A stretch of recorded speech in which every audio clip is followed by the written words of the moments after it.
আমি আল্লাহ তোমাদের জিন্দিগি বানাইছি দুইটা, একটা হলো দুনিয়া আর একটা হলো আখেরাত। দুনিয়া তুমি কর্ম করবা আর আখেরাতের জন্য আমল করবা। দুনিয়া কর্ম, আখেরাত তোমার ধর্ম। দুনিয়ার জন্য করবা কর্ম, আখেরাতের জন্য করবা ধর্ম। তো ধর্ম এবং কর্ম, কর্ম এবং ধর্ম মিলবে, তোমার গন্তব্য জান্নাতি হবে। তাইলে এখন হুজুর একটা আশ্চর্য সুন্দর কথা কইছে যে আল্লাহ বলছে বান্দা দুনিয়া তোমার কর্ম, আখেরাতের জন্য তোমার ধর্ম। কিন্তু আখেরাত লম্বা সময়, দুনিয়া স্বল্প সময়। নবীজি সাল্লাল্লাহু আলাইহি সাল্লাম বলছেন একটা সাগরের মধ্যে যদি কেউ নিজের আঙ্গুল সুবায়, ভিজায়, তো আঙ্গুলের অগ্রভাগে যেটুকু পানি এটুকুই হলো দুনিয়া, আর সাগরের বাকিটা পানি আখেরাত। তাইলে আখেরাত লম্বা না দুনিয়া লম্বা বলেন? কিন্তু মজার বিষয় হলো লম্বা হলো আখেরাত, স্বল্প হলো দুনিয়া। কিন্তু আল্লাহ তাআলা আমার হায়াত, আমার সময় স্বল্প দুনিয়ার জন্যই দিয়েছেন বেশি, আর অনন্তকালের আখেরাতের জন্য আমল চাইছেন অল্প অল্প। সকাল 6টা বাজে 4 রাকাত ফজরের নামাজ, তাহলে 10 মিনিটের বিষয়। আবার দুপুর 1:30টা বাজে 10 রাকাত জোহরের নামাজ, 20 মিনিটের সময়। তাইলে ধরে নিলাম সকাল 6টার পরে 7টা, 8টা, 9টা, 10টা, 11টা, 12টা, 1টা, প্রায় 7.5 ঘন্টা পরে আবার 20 মিনিট। তাহলে সকালের 10 মিনিট আর দুপুরের 20 মিনিট, এই হলো 30 মিনিট মনে করেন আখেরাতের জন্য, আর 7.5 ঘন্টা আমার দুনিয়ার কর্মের জন্য। তাহলে স্বল্প সময়ের দুনিয়ার জন্য আমারে সুযোগ দিলেন বেশি, অনন্তকালের আখেরাতের জন্য আমলের জন্য চাইলেন আমার কাছে অল্প সময়। এটাও আল্লাহর জন্য আমরা দেব না? এটা ইনসাফ হইল? এটা বিবেকের দাবি হইল ভাইয়া? অতএব আমি অনুরোধ করছি, মেহেরবানি করে আমরা ভাবতে শিখি। আরে এই বাচ্চা লাগাই দিলেন কেন আপনারা, আবার নামাই দিলেন কেন? তাইলে শেষ, আমার কথা শেষ, আর অল্প একটু কথা। তাইলে আমি বলতে চাচ্ছি, আমরা যদি বুদ্ধিমান হইতাম তাইলে দুনিয়া আমাদের সুন্দরী চলে, আখেরাত সাথে নিলে দুনিয়া লস হয় না। আখেরাত সাথে নিলে 5 ওয়াক্ত নামাজ যদি কেউ মজবুত সিদ্ধান্ত নেয়, এটা কঠিন কিছু না। হালাল উপার্জনের কেউ সিদ্ধান্ত নিলে এটা কঠিন কিছু না। চরিত্র হেফাজতের সিদ্ধান্ত নিলে খোদার কসম এটা কিছুই না। আল্লাহ তাআলা হাদিসে কুদসিতে আছে, ওয়াদা দিছে, কেউ যদি আমি আল্লাহর ভয়ে চোখ হেফাজত করে, আমি তার দিলের মধ্যে ইমানের এমন স্বাদ দেব যে নগদ ইমানের মজা সে পাইতে থাকবে। খোদার কসম এটা হাদিস। মান তারাকাহা মাখাফাতি আবদালতুহু ঈমানান ইয়াজিদু হালাওয়াতাহু ফি কলবি। তাহলে গুনাহ ছেড়ে দিলে, আল্লাহকে মেনে নিলে, আল্লাহর ইবাদত করলে খুব কঠিন কিছু না, খুব কঠিন কিছু না। এজন্য প্রিয় ভাই আমার, বাপ আমার, এই শেষ বেলায় আমি এই অনুরোধটাই করতে চাই, আমরা যদি বুঝি আখেরাত আমাদের জিন্দেগি, পরকালের জন্যই আমাদের প্রস্তুতি। আল্লাহর কথা হচ্ছে, কোরআনের কথা হচ্ছে, ওলামায়ে কেরাম নসিহত করতেছেন, এই সময়ও যদি আমার দিল আন্তরিক না হয় তো আর হবে কখন? আর হবে কখন? কোরআনুল কারীমের মধ্যে আছে, আল্লাহ তাআলা বলেন ফাবিআইয়ি হাদিসিন বা'দাহু ইউমিনুন। আল্লাহ তাআলা বলেন, বান্দা এই কোরআনের চাইতে দামি আর কোন কথা বললে তুমি বিশ্বাস করতা? তুমি বলো। আল্লাহ নিজে জানতে চাচ্ছে আমাদের কাছে। ফাবিআইয়ি হাদিস, 23টা বছর আমি আল্লাহ কোরআন নাজিল করলাম, সর্বশ্রেষ্ঠ ফেরেশতাকে দিয়ে নাজিল করলাম, জিবরাইল, সর্বশ্রেষ্ঠ রাসূলের কাছে নাজিল করলাম, 23 বছর নাজিল করলাম, 30 পারা কোরআন নাজিল করলাম।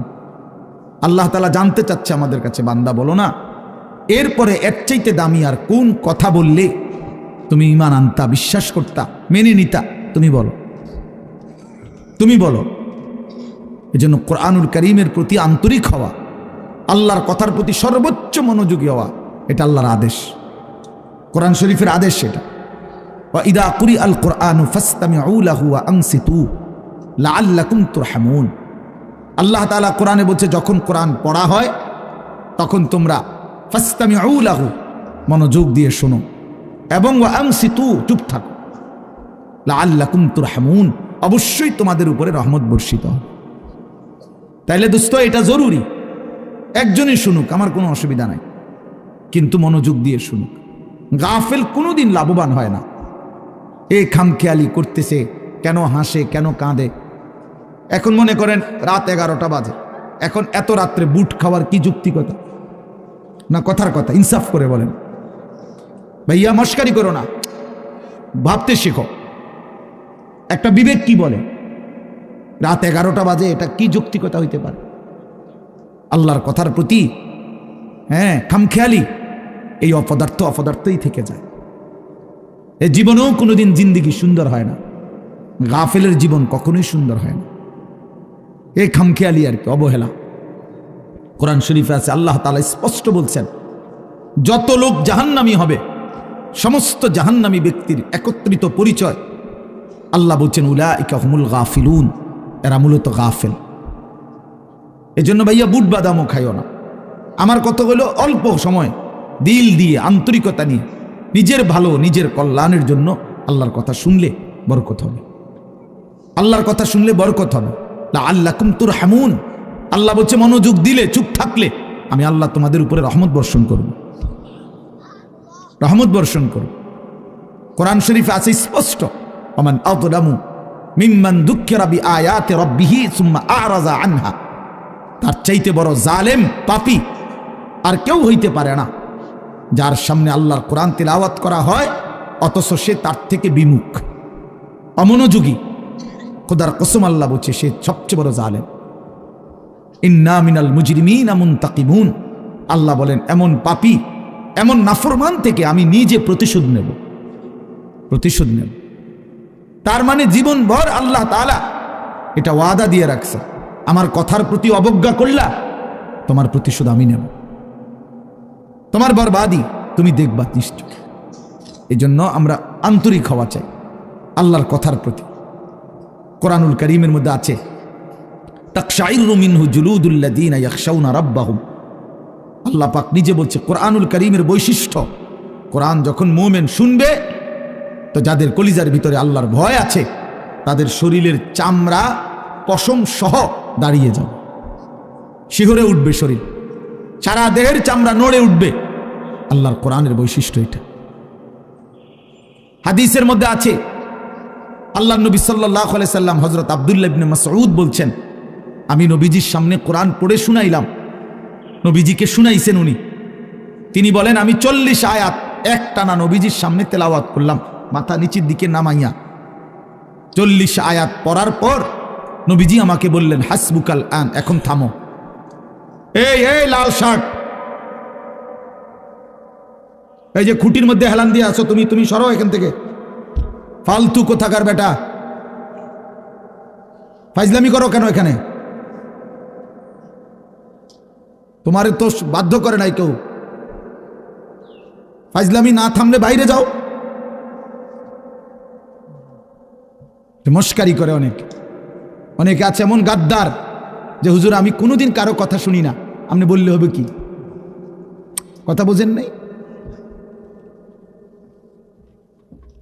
সাবধান ভাইয়া, আমার কোনো আপত্তি নাই, তুমি চলে যাও, কোনো সমস্যা নাই। গাফেলকে বলে কোনো দরকারই নাই আমার, কিন্তু আল্লাহর কথার প্রতি মনোযোগী হইতে হবে। প্রতি ঘন্টা আমারও, প্রতি ঘন্টা আপনারও, প্রত্যেক মিনিট আমারও, প্রত্যেক মিনিট আপনারও। যে হায়াত আপনার যায় সেই হায়াত আমারও যায়, প্রত্যেক সেকেন্ড আমারও যায়, আপনারও যায়। এক বুজুর্গকে আমরা কিতাবে পড়ছি, কিমাতুজ জামান ইনদাল উলামা, একটা প্রসিদ্ধ আরবি কিতাব আছে, ওলামায়ে কেরামের নিকট সময়ের মূল্য। ওই বইতে আছে, এক বুজুর্গকে এক ব্যক্তি আইসা বলছে, হজরত আপনার সাথে আমি একটু কথা বলতে চাচ্ছি। হজরত বললেন, কোনো দিনই মাসআলা? বললেন না, এমনি একটু কথা বলবো। উনি বলছেন, তাহলে তুমি সূর্যকে যেটুকু সময় তুমি কথা বলবো ওইটুকুর জন্য থামায় রাখো। কসম আমরা কিতাবে পড়ছি। উনি বলছে, তুমি সূর্যকে থামায় রাখো, যেটুকু সময় তুমি আমার সাথে কথা বলবা ওইটুকু সময়ের জন্য যদি তুমি সূর্যের গতি থামায় রাখতে পারো তাহলে কথা বলতে পারো, নাই তো আমার এইটুকু সময় তুমি নষ্ট করার কোনো অধিকার রাখো না। এই 20 মিনিট তো আমার সময়, তুমি আমার সেই 20 মিনিট নষ্ট করবা কেন? এই আধা ঘন্টা তো আমার টাইম, তুমি আমার হায়াতের আধা ঘন্টা নষ্ট করবা কেন? হ্যাঁ, প্রয়োজনীয় মাসআলা হলে বলতা, শুধু শুধু কথা, শুধু শুধু কি জামাইটা জাফানি টরে কত দিয়া লইছেন? 260 টাকা। মিয়া 220 টাকা দিয়া সিল্লাইয়া বেছে। হ্যাঁ, আমারে কইতেন মিয়া কয় গজ লাগবে মিয়া? হ্যাঁ, আমার পরিচিত কত দোকান আছে, হ্যাঁ, এই মানে এই বলতেছে এটার উপরে ব্যাডার এটা সিলাইয়া আজকে 3 মাস হয়ে গেছে, ওই জামাটা পরে হে এখন 220 টাকা দিয়ে কাপড় কিনে। এগুলা অপ্রয়োজনীয় কথা না, বেহুদা কথা, অনর্থক কথা। এই জন্য দোস্ত ভাইয়া, জিন্দিগি এত গাফিল হইতে নাই, সারাক্ষণই খামখেয়ালি, হাসি মজাক ঠাট্টা, এ তো মাতাল, এ তো পাগল, এ তো প্রতিবন্ধী। তুমি প্রতিবন্ধীর দিকে তাকায় দেখো, পাগলের দিকে মাতালের দিকে তাকায় দেখো, সে তো সারাক্ষণ অ্যাবনর্মাল। কিন্তু ইমানদার মোমেন সুস্থ মানুষ, তার জিন্দিগির হিসাব থাকে, পরিকল্পনা থাকে। আমি হাসবো কেন, কাঁদবো কেন, আমি হাঁটবো কেন, বসবো কেন, আমি ঘুমাবো কতক্ষণ, আমি জাগবো কতক্ষণ। আমার যদি জিন্দিগির কোনো হিসাব কিতাব না থাকে, এ তো অসুস্থ, এ তো পাগল মাতাল ভাইয়া। জিন্দিগি যার কোনো লক্ষ্য উদ্দেশ্য নাই, টার্গেট নাই, গন্তব্য নাই, কোত্থেকে আসলাম, কেন আসলাম, কে আমারে বানাইলেন, কেন বানাইলেন, আহা, এটা কি কোনো জিন্দিগি ভাইয়া? বলো ছেলেরা, রাতের বাজে 3টা তুমি ঘুমাও না, দিনের বাজে 10টা তুমি ওঠো না, এটা কি জিন্দিগি? রাত 3টা বাজে গেছে তুমি ঘুমাচ্ছ না কেন?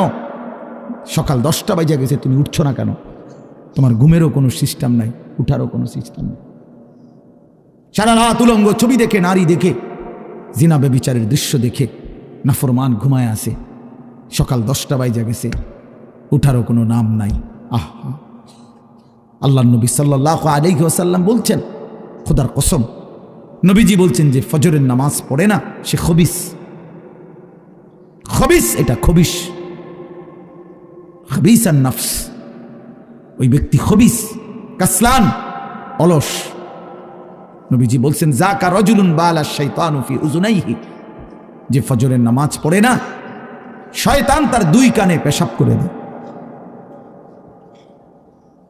শয়তান পেশাব করে দেয়।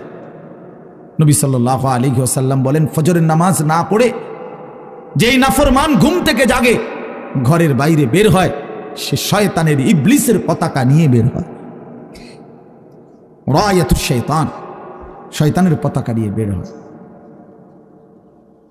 এজন্য দোস্ত, আমরা এটা বোঝা উচিত। আমার কথা, প্রথম কথা এটা প্রত্যেকেই বোঝা উচিত, আমি মুসলমান, আমার একজন আল্লাহ আছেন, আমার শ্রেষ্ঠ রাসূল আছেন, আমার একটা কিতাব কোরআন আছে, আমার একটা ধর্ম ইসলাম আছে।